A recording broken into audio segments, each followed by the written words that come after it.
Good evening, everybody. Kavod Harav, how are you? Good evening. Okay, great, thank you. Oh, hush. I'm not a squealer, girls.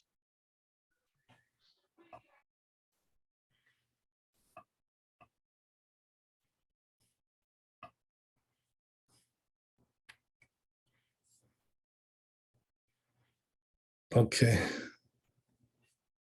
Here we go.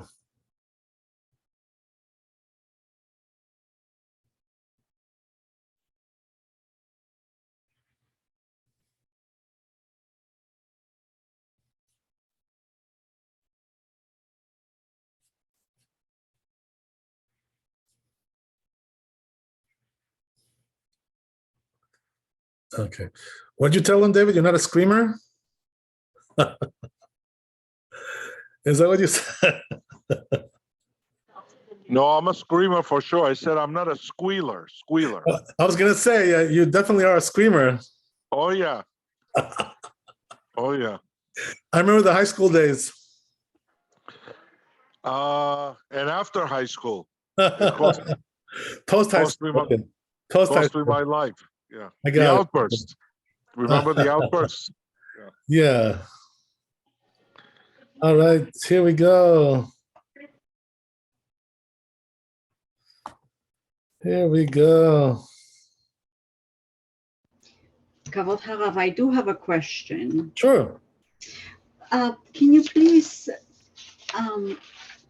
clarify what does the rule of the hymen has to do? The hymen, excuse me, has to do with the boy of, you gave an example of a 29 of a boy was born on the 29th of Adar, and it was during the first Adar on the leap year, and the other one, a different boy was born on the first of Adar, but on the second of Adar. Right. So the hymen really has nothing to do with that, but just something that by the way, we passed by it, as we were studying the subject. So there's no connection with it, no? No, not really. No, there's no connection. But I was just reading the text, as is. So that's what it said there. Okay. Thank you. Okay. All right, very good. Let's get started. Where are we holding here?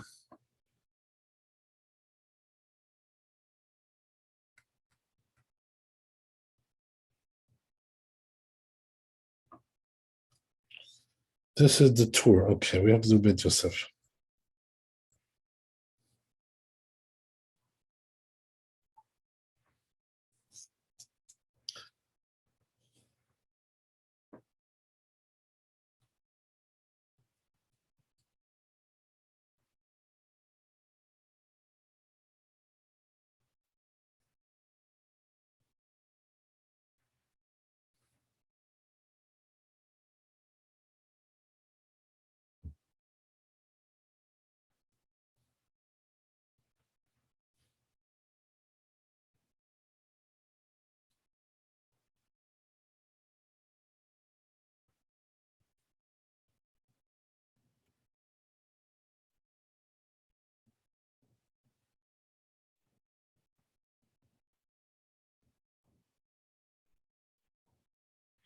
Right, so now he brings a source for what we were talking about yesterday here.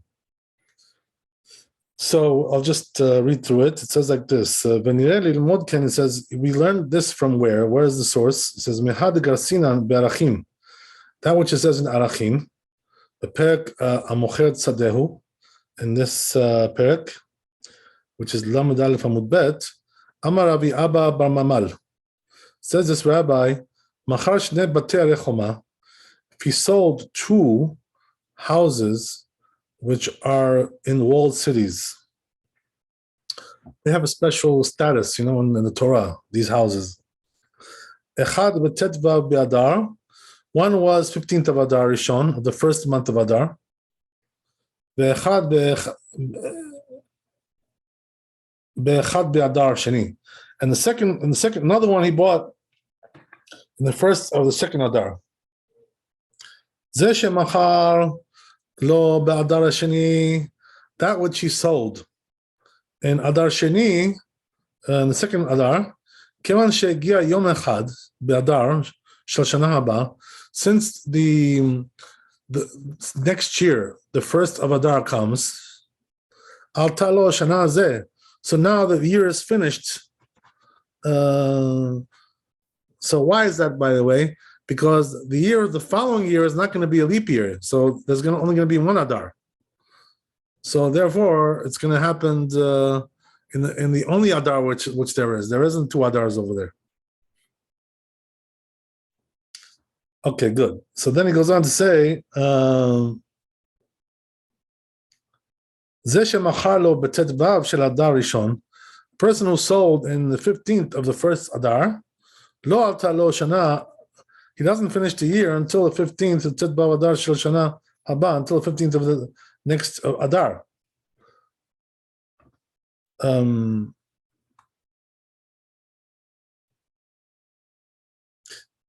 ואמר רבי אבא בר ממל, so this rabbi says, נולדו לו שני תנאים. So what do you see from there, by the way, before we go on? You see from there, again, right, the same concept that we saw yesterday, which is that because you have a leap year and an extra month, so sometimes what can happen is that even though chronologically a certain event happened, two events happened one after the other, and one was before the other, but because next year is not going to be leap year, so therefore what's going to be is the chronological order is going to change next year. And the one who had the second event is going to have the first event, and the one who had the first event is going to have the second event later and earlier. That's what I mean to say. Right? The chronology will change. The order will change because it's not a leap year. Are you saying like if someone was, I don't know, say they had a birthday in Adar 1 in a leap year? Right. Their brother had a birthday in just plain old Adar the following year? No, that's not what we're saying. We're saying it was the same year, and one had the first Adar 29, and the other one had the next day, which is first of Adar 2. You understand? So they're 1 day apart. But now next year, since there's only one Adar, so the guy who was born after will now have a birthday before. Okay, I see. Okay. You know what I mean? Yep, I got you. Thank you. That's the idea. So same thing here applies as well to this Gemara that's talking about selling houses, that there's a certain rules about these houses, which are found in walled cities, You can only keep them for 2 years, whatever. There's all kinds of things there. So here, same thing will happen, that even though this one was sold before the other one, but next year, right, the birthday of the second one will be before the birthday of the first one. Same concept. So says the Bet Yosef that's where we learn it from. We learn it from that source in the Gemara. Okay, good. So then he goes on to say,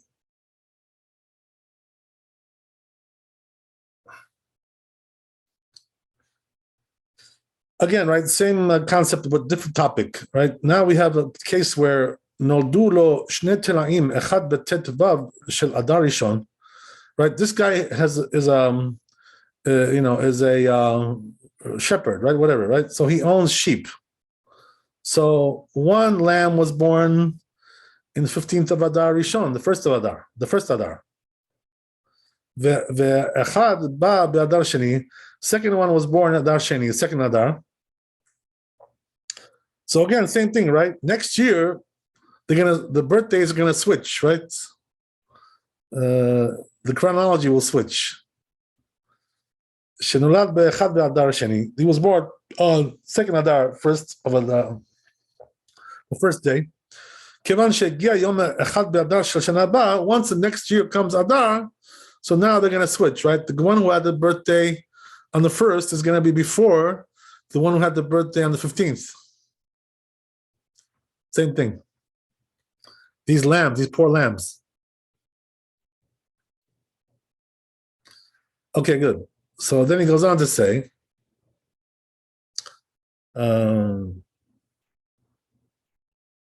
so Piresh Rashi explains, נולדו לו שני תלאים והן בכורות, So what do we care about these sheep anyway? What's the point, right? What do we do? Make birthday parties for sheep? Right? Not exactly, right? So what do we really care? So he says the issue is like this, right? That they're both firstborn, these sheep. Umuzar, so therefore there's a mitzvah there, right? So they're warned, lakrivan betoch shnatan. They have to bring them as a sacrifice within the first year. This is the reason why we care about it. Let me just shut down my noise here. My noisemaker. Okay. All right. So, right. So where's the source for that? It says in the pasuk Devarim, Deuteronomy, Tochlenu shana b'shana ad kan. It says you should eat it each year, whatever. So it says you can't really say that we differentiate between our case and the case of the houses of the walled cities. Dichtiv, as it says in the pasuk, by Leviticus, Temimah, right? It says it should be unblemished. Bechor yalif mine, and the Bechor, the firstborn, we learn from there. Because Shava with this type of derivation that we have, right? One of the types of derivation, it's called Gezerah Shava. The Shana, Kedeita B'Gemara, we learn from these two words, Shana and Shana, like it says in Gemara, Aval, the Ashlamat Yud Gimel, but it says when it comes to completing the 13 years to be Bar Mitzvah, lo, not so, right? Share Katuv Be'agot Mordechai, because it says in the Mordechai, Gagot Mordechai, Shekatabti B'Samuk, that I wrote close by, it says, the Chodesh Ha'ibur Have Bichlal, that the leap month is considered to be a part of it. If so, he says, just like we shouldn't say. When it comes to the walled city houses, and also with the firstborn, so we're not going to say, right, that he finishes, the one who was born on the first Adar last year is going to now have his birthday next year in Shavat, right? That's too early. Because after all, it was Adar. He was born in Adar. He wasn't born in Shavat. That's what he's trying to say. He says here also, same thing also applies with the birthday as well. So he says, because that one that was born on 29th of Adar Rishon, the first Adar, we don't say that he finishes his year in the 29th of Shvat. That's too early. So therefore, you have to wait until the 29th of Adar. What about someone who has, like, their birthday was just not in a leap year? Yeah. But they're somehow or other their bar mitzvah is in a leap year. Do they have to wait till the end of the second Adar? Yeah, so the rule is like this, that when it comes to situations like that, we always say that the second Adar is the main one, so therefore, right, we calculate according to the second one, as because that's considered to be the real Adar. Okay. The first one is just a mock, a leap mock, whatever you want to call it, right? The second one is the real one. So therefore, we go according to the second one in case like that. Is it that way for the hogs that come in, the holidays, like Purim? Absolutely. All the issues with the holidays, everything is done in the second Adar. Second Adar, okay. Absolutely. All right, good. So let's go to Shulchan Aruch. This was what we just did now. This was a long one. Yeah. Tet and Yud. Okay, we're going to do Tet and Yud, Shulchan Aruch. Very nice.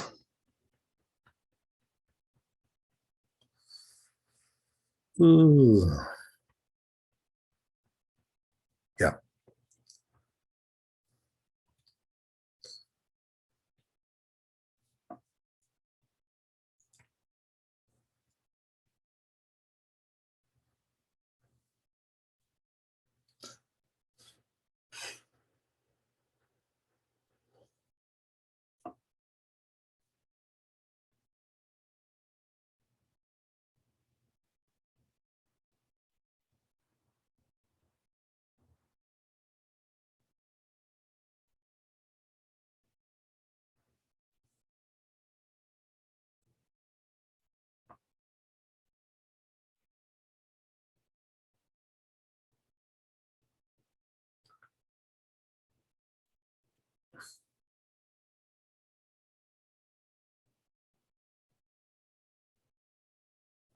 So it says the Shulchan Aruch, Leolam hu katan ad sheyavi bet searot. So he says the rule is he's katan until he has 2 hairs, pubic hairs. Achar sheyeh ben gimel. Also, he has to be 13 years old. V'yom echad, right? V'shana shanat ha'ibur bat yud gimel chodesh.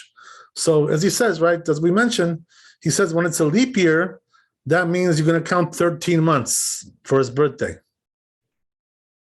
That's the way it works. As we said, right? Why is that? Because we always go according to the second Adar. That's exactly what you asked about. So therefore, he's going to have a 13-month year there. Okay, very good. So let's go to you now. Says Shulchan Aruch Yud. Im nar achad nolad bechav tet li'adar. Right? This is exactly the case that we had there. If one boy was born on 29th of Adar Rishon, the first Adar, right? Mishana me'ubet, and it was a leap year. V'nar achad nolad be'adar sheni be'echad bo. And the other guy was born, right, on the second Adar, on the first of the month, which is the day after. Rosh Chodesh, right? Okay, so now what happens is Ushnat Yud Gimel Ena Meubed. And now the 13th year is not going to be a leap year, right? May not be. It could be that it will be, but if it wasn't, right, so then what? Right? So it says Oto Shenolad Bechav Tet Adar Rishon, that guy that was born in 29th of the first Adar, Tzarich Le'amtin Ad Chav Tet Adar. Now he's got to wait till the 29th of Adar because it's Adar. Adar is Adar. Which not Yud Gimel in the 13th year. Liot ben Yud Gimel Shana. So he's gonna do his bar mitzvah then, right? That's gonna be his bar mitzvah day.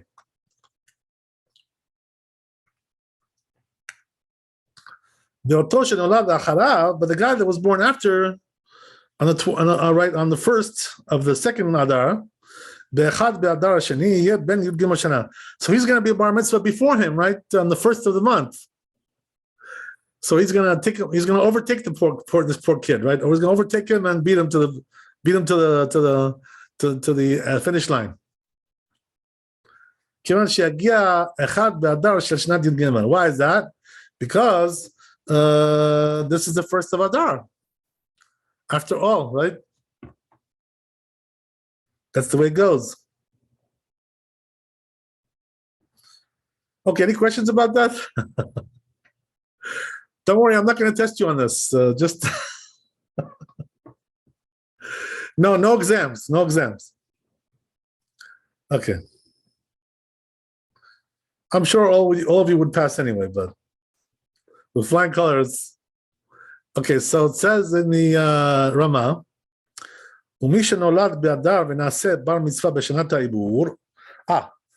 so what about, right, this was your question, right, Shoshana, that if he was born in Adar and then he became bar mitzvah in the leap year, right? Bar mitzvah Adar Sheni, right? So we do Adar Sheni, that's right, because that's the main month. The main month is the second one. The first one was just a warm up, it's just it's a little league there.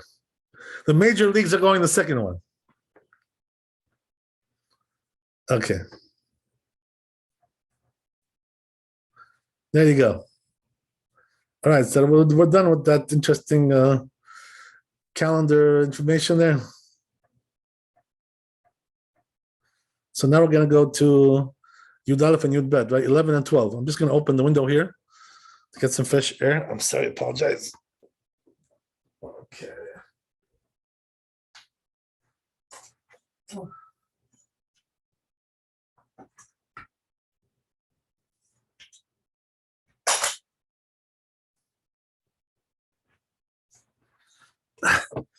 The excitement is so much, I have to get some fresh air. Otherwise, too excited with all this exciting stuff going on here.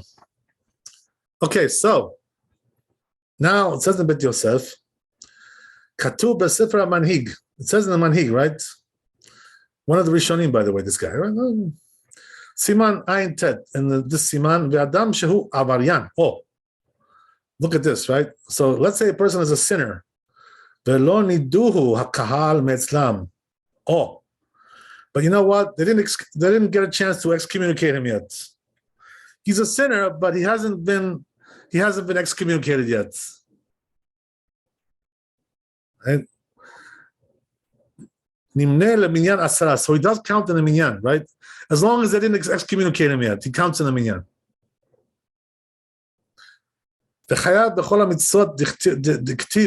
As it says, he's liable in all the mitzvot that it says. Regarding Achan, right? Chata Israel, Afal Pi Shechata Israel. So we learn from this pasuk, as it says the Gemara Sanhedrin, even though a Jew has sinned, he's still called a Jew. Right? By the way, that doesn't include, the cardinal sins, right? Like breaking Shabbat in public and doing idolatry. There we say that he's like a goy, right? He's already like a goy.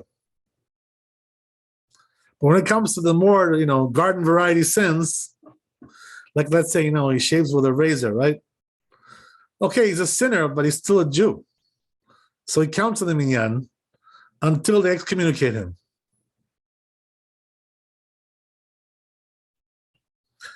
Don't get any ideas, David. What if ideas about what? Maybe you're thinking about somebody. You have somebody in mind. Oh no! I was gonna say, what if he really wants a nice close shave for the minyan? Well, so let him get a Remington, or lift and cut, By the way, I looked into it. Lift and cut. Yeah. I don't care personally, but lift and cut is not kosher. Yeah, well, that's what some uninformed rabbis say, but they're wrong. Yeah. Cut is very, very kosher. Yeah. And that's what it says in the Biomer, my Rabbi Al-Bashal, he writes on that. And also Rav Moshe Feinstein, they both said that all the machines are kosher. Yeah. It doesn't really matter which one they are. Norelco actually makes comfort cut, which doesn't have the lift and cut technology. Right. So it doesn't shave that but close. They're all the same. You know why? You know why that is? Because since they have a screen on top, the blade doesn't cut like on the skin. Yeah, but I've cut myself with those razors. Absolutely. You can cut yourself. There's no question about it. Mm-hmm. But it doesn't really matter. You know why? Because it's a scissor action, not a blade action. And the reason is because you have two things there that are cutting, right? The screen and the knife. So it's like two things. It's a scissor action. All right. Just for this is for the girls out there. Don't try that at home. No, for them, it's much easier for them because they're allowed to shave any part of the body they want. Yeah, but hair on the face is just horrible. I don't know. Yeah, but I don't know why they have laser, so they can do laser also. Yeah, no, I'm talking about for men. The whole idea. They even have laser for men, by the way. But anyway, no, thanks. Yeah, I'll pass on that one. I'll pass on that. Yeah. Okay. So. Okay. Back to important stuff. Back to reality. Okay. So now, right, as we said, that he counts in a minyan. Then it goes on. Why? Because he's still a holy Jew. In other words, as long as he wasn't excommunicated, he's still with us. He's in the same ballpark. Right? So he says, but if they excommunicate him already, he doesn't combine with the minyan. And also any kind of kedusha, any kind of holy thing, he doesn't combine. So it says if he would combine with them, so then what's the point of excommunication, right? The whole point of excommunication is to get rid of the guy, So now what do you want to do? Bring him in? You know what I mean? Doesn't make any sense. So that's the way it is. I'm sorry. I think we spoke about this, but there's how many sins that will excommunicate a Jew? Are they like 24? Or I know there's a place somewhere where it says, and we spoke about this in one of the shiurim, no? Well, I'm not really sure what you're referring to at this point, but I can tell you one thing, right? That excommunication can be done for any sin. So, If, in other words, if a certain rabbi or a bet din, right, or even a person who's not a rabbi, he decides to excommunicate somebody because he's doing some kind of a sin, he's allowed to do so. There are rules about that, how to do it. I mean, I'm just telling you a general rule, right? There are rules. yeah. Okay. So I think one of them was like to inform another Jew to the authorities, but that's with the Bedin. No, it doesn't have to be necessarily that one. It could be any sin. And what would be a minor sin that another Jew can excommunicate another Jew that it's not, that you don't need a Bedin? Any sin. How does that work? Well, what's your question? I'm not really sure what you're asking. Well, it's like, okay, any Jew can excommunicate. Okay, so an example of that would be an example, not that it has to be we don't do it today. It's not commonly done today. And the reason is because, first of all, most people don't know how to do it. Number one, they don't know what the rules are. They haven't studied it. Mm-hmm. So how would they know how to do such a thing like that? That's what I'm asking. That's one thing, that's one thing. Technically, there's a lot of rules involved, so you have to know those rules. Okay. That's number one. Number two, also, another reason why we don't do it is because we're all guilty, you know what I mean? Like, we're all, going around and sinning, God forbid, right? So I'm not talking about myself, God forbid. I try to stay away from sins, but what I'm saying is, as a general, like we're all in the same boat. So, in other words, what I mean to say is like one common Jew against another common Jew, right? Mm-hmm. How is he going to excommunicate his friend? He himself also deserves to be excommunicated. He's also got some sins, So what's the point of what's the point? Okay. Thank you. There's also rules about that, how to do it, and so forth and so on. Most people today don't know how to do these things. They're not even in the And they still do it, is my question, because nobody does this today. The only people who do it, who it is? The Bedin, I guess. I don't know. Either it's a Bedin or a rabbi who's who knows his stuff. Mm-hmm. You anger him, you get on his case. He'll wallop you pretty good. Believe me when I tell you. Don't watch out for those nasty rabbis. Sometimes they'll get you. Oh. Okay. Thank you. Oh yeah, be careful. Yeah. So the way to stay away from these things, you know what it is? Nobody today excommunicates his fellow Jew because he's breaking Shabbat. Because people don't know today, about these things. So we don't do things like that, because they're breaking Shabbat or, because they're, what do you call it, shaving with a razor. We don't excommunicate people for that today. Even though technically speaking we could, but we don't do it because, just we're not on a level, to judge people like that today. People don't know what they're doing. And for not counting him for a minyan, does this count as well? For instance, somebody who's God forbid, driving on Shabbat, and does it publicly, can they still excommunicate him excommunicate him because he's driving on Shabbat? You don't need to excommunicate somebody like that. He's already out of the picture as it is. Ah, okay. The fact that he drives on Shabbat or smokes a cigarette or whatever, or he cooks, whatever whatever things like this, if a person does things like this on Shabbat in public, mm-hmm. he's already disqualified to be in a minyan. And what happens if they count him as a minyan? Because there's some places, Yeah. Yes. The truth is, that there are many places that are lenient about this. And the reason is because they say, well, they don't know what they're doing today. And, they're all like little children, who've been led astray. So there are some poskim who say that we can count them in the minyan. So therefore, what we do, practically speaking, is that if we have a minyan without them, we don't count them. But if there's no choice, like let's say, they open some new minyan, some boondocks somewhere in America, right? Some Chabad. Mm-hmm. So they're gonna count them because they have no choice. You understand? There's no other way. Okay. Thank you. But the proper thing for a person who cares about his minyan is that he shouldn't count people who are breaking Shabbat. Mm. That's the proper way. Okay. It's possible, if possible. Okay, thank you. Okay, great. So let's go on. So he says,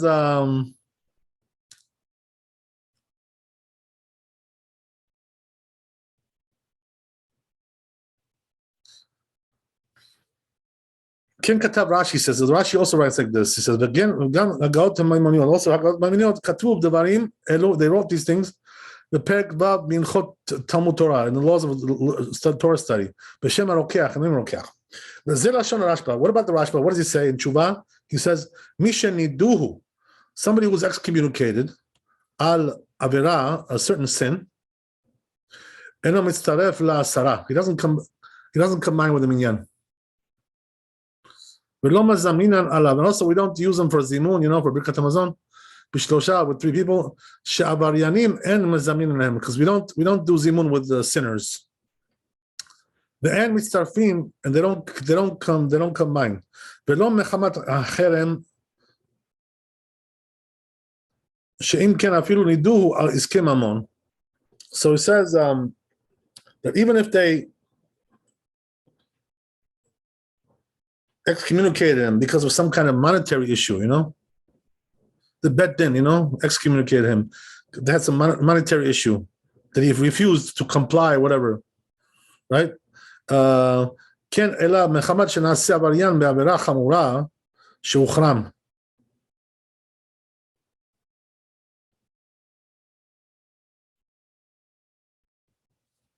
So let's just get this language straight over here. What is the Rashba saying? I'm going to read this one more time. So he says, "Velo mechamat hacherem," not because of a cherem.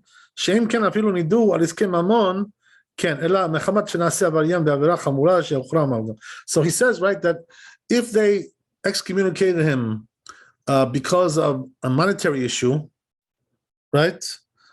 He's not included in this category. Only if they excommunicate him because of a sin. That's what he says. Interesting. I don't know if everybody agrees with that, but we'll see, right? We'll see all the opinions here.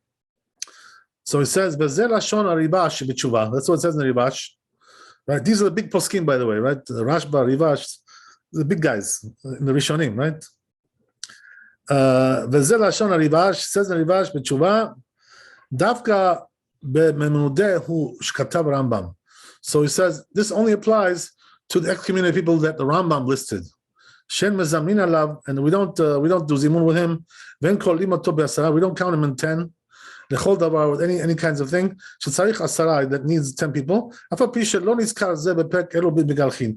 Even though it wasn't mentioned in this perek in the Gemara, in Moed Katan, so this is the old language of nidui, excommunication. The chuk, right? What does nidui mean? That we distance him, that we don't want him in the community.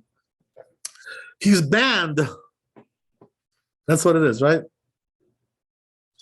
That we separate him from the community. But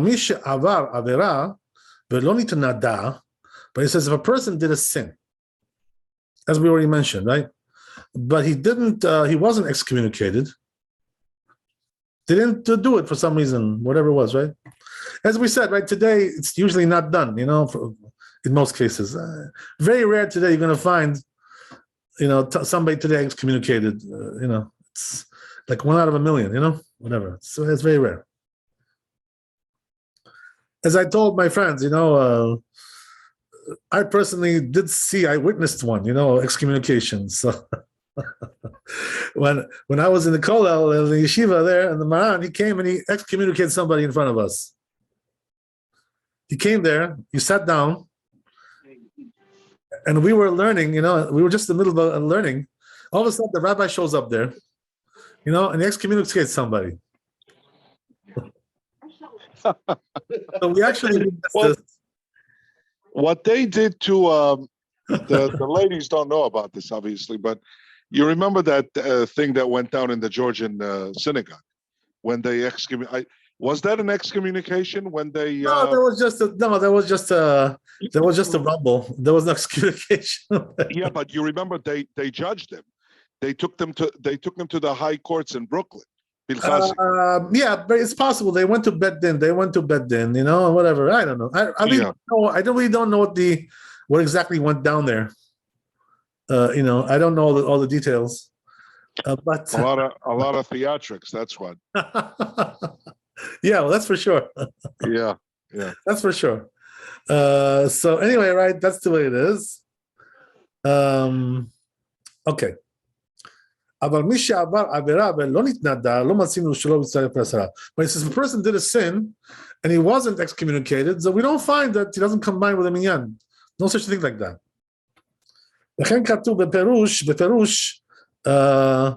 Rabbi Meir Rothenberg, also this rabbi says, oh, look what he says, right? That a sinner that transgressed a communal enactment, if they didn't excommunicate him, he's still considered to be counting in the minyan. By the way, you see from this language here that they can even excommunicate him for a communal, enactment. Something was made by the rabbis of this generation. Even that. It's a different tshuva. It says katav v'zeh this language.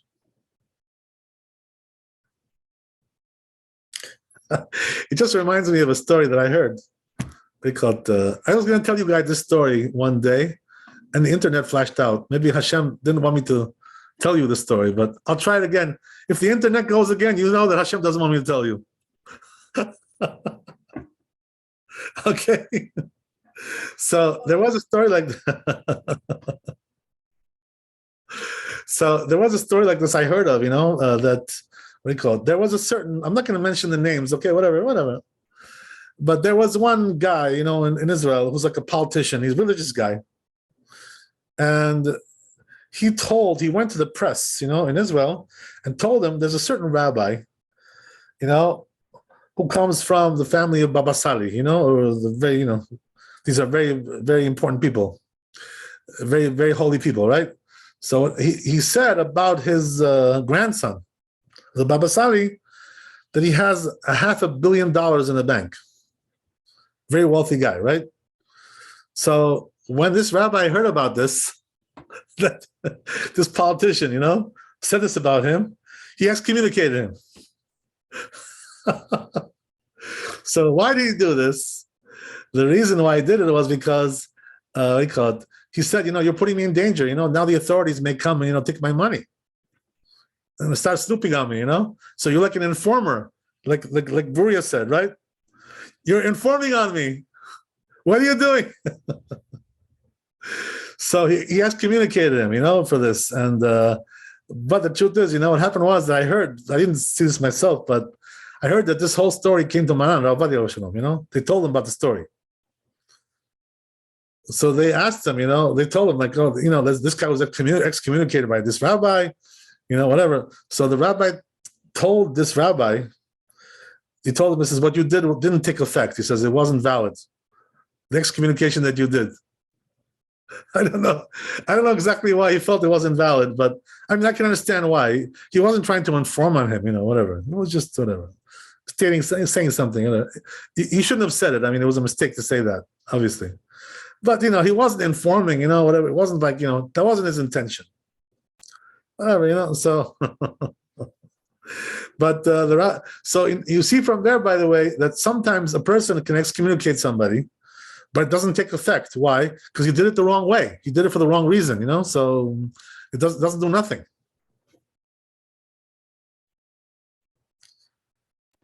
I'm still curious about this criteria.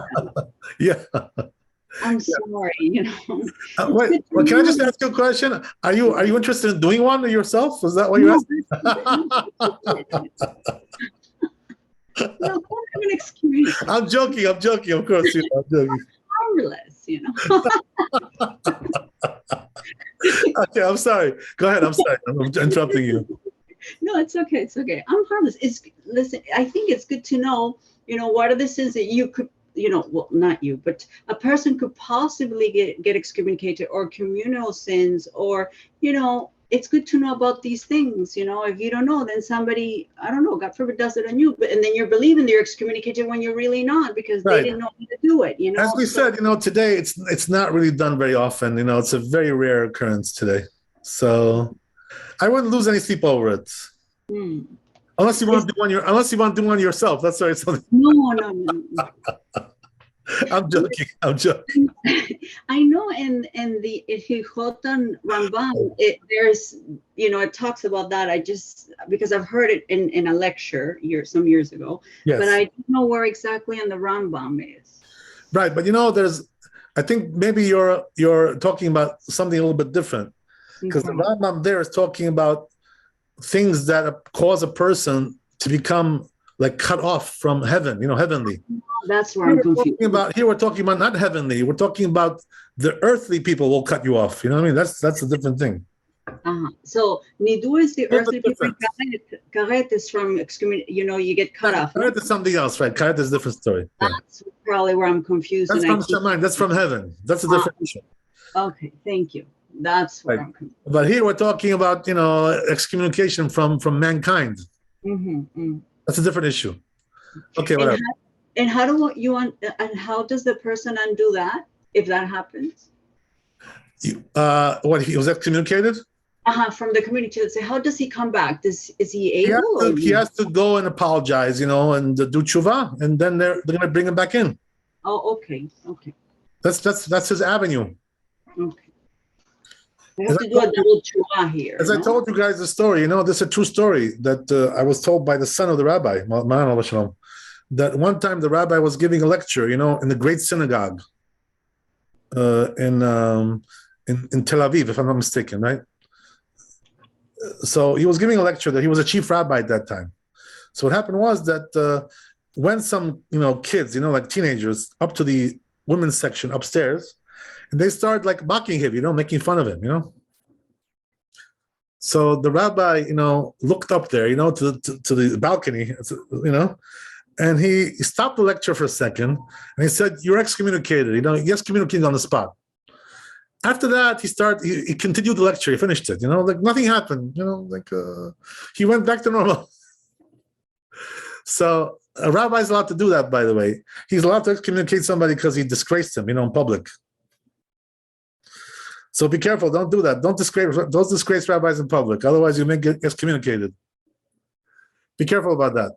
So what happened was that these kids, you know, went home. Everybody went home. Okay, fine. So life goes on, right? So what happened was that one of these kids, you know, that was there upstairs there, he got married, you know, and he couldn't have any children, you know, for like several years. He was trying. So then, you know, he started to figure out, you know, he says, maybe it's because I mocked that rabbi in the synagogue there, you know, and he excommunicated me. So maybe he said that's the reason why. So what he did was, you know, he went to some rabbis and he asked them, he said, you know, this rabbi excommunicated me. Did it take effect or not? So a lot of the rabbis told him it didn't take effect. You know, it's a joke, you know, it's a sham. But, you know, then he figured out that it wasn't a sham because he wasn't having children. He was blocked, you know what I mean? He had a block on him there. So what happened was that he decided to go and apologize to the rabbi after several years, you know? So he goes to the secretary of the rabbi, tells him, he says, you know, he says, I want to apologize that I did this, whatever. So he goes inside to the rabbi's office, you know, and he tells him, he says, you remember me? He says, I was that kid, you know, in the balcony there, you know, that made fun of you, mocked you there, right? So the rabbi told him, oh, he says, oh, that was you, huh? Ah, okay. So he told him, yeah, he says, I want to apologize to you, you know, I want to be forgiven, blah, blah, blah. So the rabbi told him, he says, not so easy. He told him, he says, first, he says, tells him to sit on the floor, to do like some avelut, some mourning, like a mourner. The person who's excommunicated is like he has to do like that. So he told him sit on the floor for a few minutes. Let him sit on the floor, and then he let him out. He told him, he says, "You promise me you're not going to do it again?" So he tells him, "Yeah, okay, I promise you, Rabbi. I promise. I'll be a good boy now." So what happened was that after he did teshuvah, then he was zochet to have children, Baruch Hashem. So the rabbi forgave him. All right, that's the story. Yeah. Let's go on.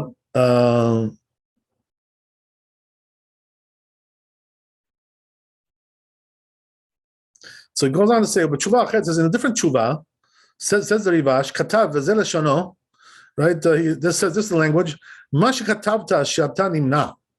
That which you wrote, that you are refraining milat palel im hatzibur, from praying with the community. Be'od ha'ish hahu shema becherem bebet hakneset. Oh wow, look at this, right? So there's this zealot over here, right? Some zealous guy.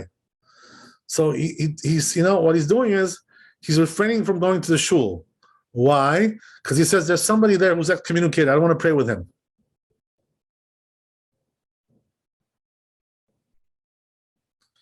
So tells him this rabbi, the Rivash, he says you're being too stringent. It doesn't mean just because he's excommunicated that you shouldn't go to the shul at all and pray in the shul. You're going too far with that. That's what he told him. So he says, "Shelo kiblu alem akal ela shelo yitzaref b'asara or shelo yitpalel imo." So he says because the community only said that he's not going to combine with the minyan, or they shouldn't pray with him. Toch arba amotav, within 4 amot, right, 6 feet of his proximity. Aval chutz le'arba amot, but it says outside the proximity of 6 feet to 4 amot, so we can be with him in the same room, no problem. Right? No. Then there is asur ela midin Talmud v'lo minudeh v'lo memuchram. So he says there's no prohibition like this in the Talmud to be in the same shul with this guy. וגם לא בקבלת הקהל, and also he says ודאי שאם הקהל קיבלו את זה עליהם, so he's saying if the community accepted this upon themselves, והיו מחמירים and they're stringent about that, יותר ממה שעשו, they're more stringent than what it says in ההלכה, מדין התלמוד, from the Talmud, excommunication, או במחורם, שיש להם לעשות כקבלתם ויכולים להחמיר. So he says, but if they did do it that way, and they took it on with a stringency, then they should be stringent. That's something else. מקבל מה שירצו, like we says in מועד קטן, ט"ו עמוד א', ט"ז עמוד א', it says over there in 15a, מדאכיל בשתה ב4 אמות דילה. אבל כאן לא קיבלו עליהם, but he says in this case though, in our case, there was no thing like that where they made an extra decree like that to stay away from him altogether. אבל אם אתה עושה כן, but he says if you do so, כדי לפרסמו, in order to publicize this whole thing, right, to let people know that he's excommunicated, למען יתנהגו בו כל הקהל כדין מנודה, in order that people should act like he's excommunicated, right, ומוחרם, הנה זה ראוי, so then it's proper to do that. In other words, if that's your intention, to publicize the matter, that people should know about it, so then you're doing good.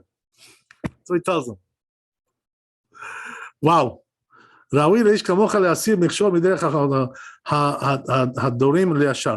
So he says, a person like you, he tells him, it's proper to do that. So what does that mean? It must have been this guy's like a rabbi or something, or a tzaddik, somebody who's known to be, a special rabbi, pious, right, righteous person, whatever. So therefore, he says, for a person like you to be stringent, if that's your intention, it's okay. That's what he tells him. That's the tshuva of the Rivash. Okay, very good. So let's go to Shulchan Aruch.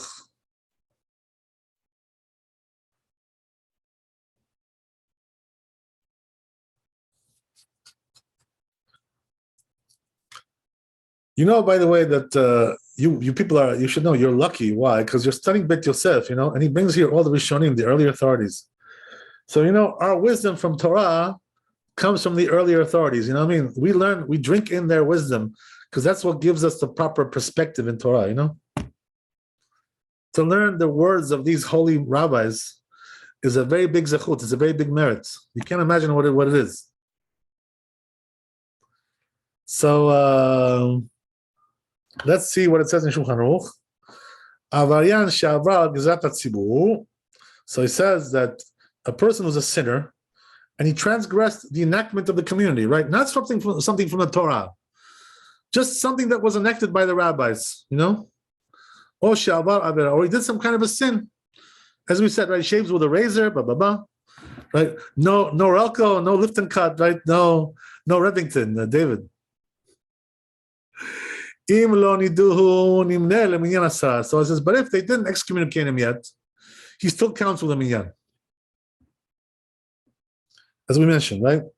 And we also did mention, by the way, as you remember, that only applies to regular sins. But when it comes to Shabbat and and idolatry, he's not considered to be a Jew anymore. He's like a goy. So therefore, he doesn't count in the minyan. If you break Shabbat in public. As we said today, there are also authorities who say that in our times it doesn't apply, because the people don't know what they're doing. But there is an opinion like that around as well. There are some big authorities who say that. Okay, very good. So that's the story there.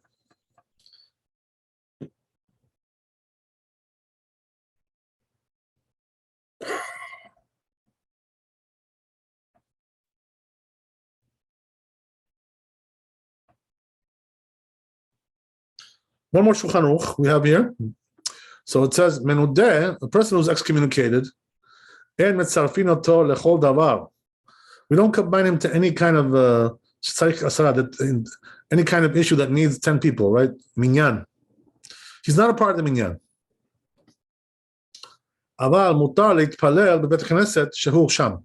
But he says he's allowed to pray in the shul. So he comes into the shul as we mentioned, right?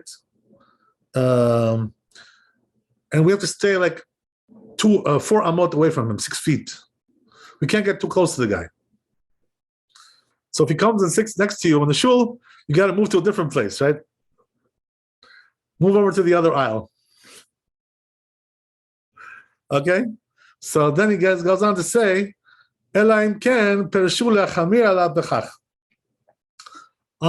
as we saw in the Shulchan of the Rivash, that if they accepted to be more stringent, right, and not to be with him in the shul at all, if this is the way they made the excommunication, so then they can't pray with him in the shul at all.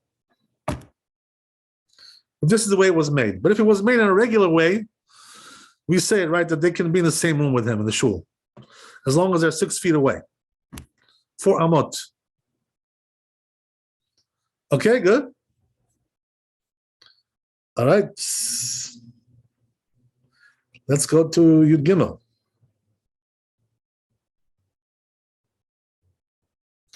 So we're getting back to the issue that we started yesterday, right, in the Torah, which is the issue of the minyan having to be in one room, right, one place, one domain. And this is a very important discussion, by the way, especially for the guys. For the girls, it's in theory more than in practice, but it's also very interesting for the ladies as well. You know why? Because there are issues that come up regarding these halachot. If a woman is praying in the Ezrat Nashim, right, in the ladies section above, the second floor, like the Sephardim do it. With the Sephardim, the ladies are always upstairs.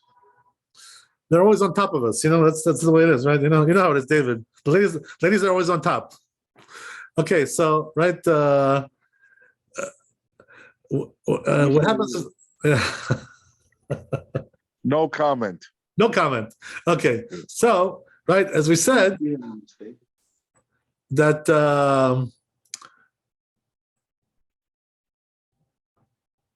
the question is like this: if you're in the women's section, are you combining with the minyan at all? Because you're in a different domain. You're upstairs and they're downstairs. So, the truth is that it's not so simple, this issue. We're going to discuss it, B'ezrat Hashem. Hopefully, in this, with this discussion, we're going to get into it a little bit. About domains, and who combines, who doesn't combine, and all kinds of things like this, right? There's a lot of issues regarding this. So it says in the tour like this, right? As we said in the tour yesterday, they always have to be in one place. This is the criterion, right? In one domain, one room. And also, the Chazan has to be also with them.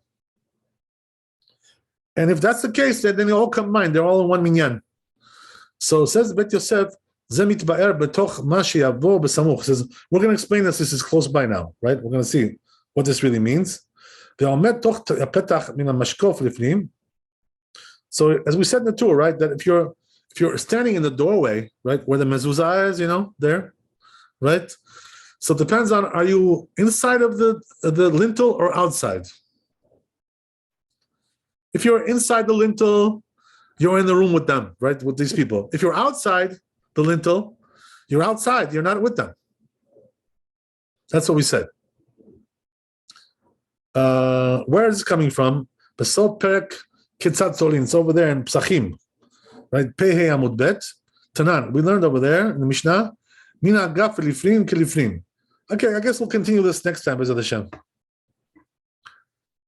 Okay, very good. Thanks for coming tonight. God bless you. Be blessed with wealth, health, happiness, all the good things. Stay holy. It's a very important mitzvah during the counting of the Omer to go up in Kedusha, to go up in levels of holiness. Says the Gal Medina, if you started this period and ended on the same level, you didn't accomplish anything, he says. You have to go up, always in this time of year.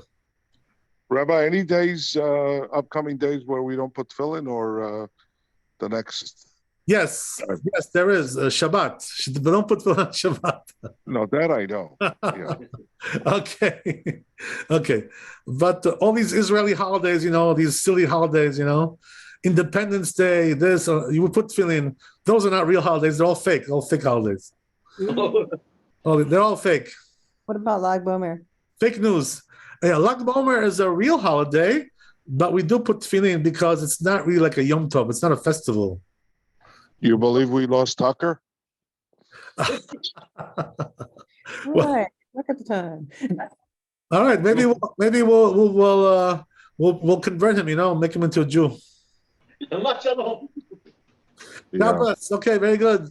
See you guys tomorrow. All the best. God bless you. Thank you so much. God bless. Thank you so much.